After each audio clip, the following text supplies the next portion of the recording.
დავასრულებდა ვიღაც ალგასული ხალხი ბოდიში ვისაც მოუწევს გვერდით გაწევა, ვისაც გაწევენ უბრალოდ გვერდით და როგორ ფიქრობთ, ისინი უბრალოდ ასე დაიხურავენ ხუთს და წავლენ არაფერს არ იწყვიან, არაფერს არ იმ ადამიანებზე, ვისაც გვერდზე გაწევენ. ჩვენ ძალიან კარგად ვიცით მართლობის ფორმა როგორ იმართება ქვეყანა ამ შემთხვევაში და როგორ მართავენ ერთმანეთს. აი, როდესაც სია კომპლექტებოდა, იქ მაშინაც ხომ წავიდნენ ადამიანები, მაგრამ მათ რაიმე ესეთი პროტესტი არ გამოუდგამთ.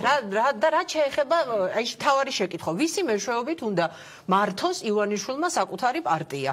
ანუ ვისი მეშვეობით რეგიონების ხელმძღვანელი გახლავთ დიმიტრი სამხარაძე, სრულიად არაკომპეტენტური ახალგაზრდა კაცი, რომელმაც საერთოდ გაგნებაში არ არის რეგიონებში რა ხდება და კვირიკაშვილმა სხვათა შორის ბოლო პერიოდის განმავლობაში ძალიან ცუდი ტენდენცია შემოიტანა პარტიის მმართველობაში და რას გულისხმობ გეტყვით. ადგილებზე ყველგან ჩაატარა პარტიული კონფერენციები, ეს ძალიან კარგი ტაქტიკა იყო ივანიშვილის მხრიდან, ალბათ ყურადღებით აკვირდებოდა აი ამ მოვლენებს და ყველგან პარტიის თავმჯდომარეობად, იქ სადაც ქართული ოცნება ყავს მერი და უმეტესობა ასეთია, მოქმედი გამგებელი და მერი უпростоრად დანიშნეს პარტიის თავმჯდომარედ. მაგალითად ზუგდიდში იყო ბოლო პარტიული კონფერენცია, რაც მოასწრო კვირიკაშვილმა, სრულიად რეპუტაცია შელახული გამგებელი. ჯერ ერთი აღმასრულებელი ხელისუფლების პირველი პირის დანიშნვა პარტიის თავმჯდომარედ ავტომატურად ნიშნავს იმას, რომ ის არის უუნარო როგორც პარტიული მუშაკი, იმიტომ რომ მასთან ყოველდღიური შეხება აქვთ ადამიანებს, ისინი კონკრეტულ გადაწყვეტილებებს, პრობლემებს, ამადავინებს ვერ უგვარებენ და ნეგატივია უკვე.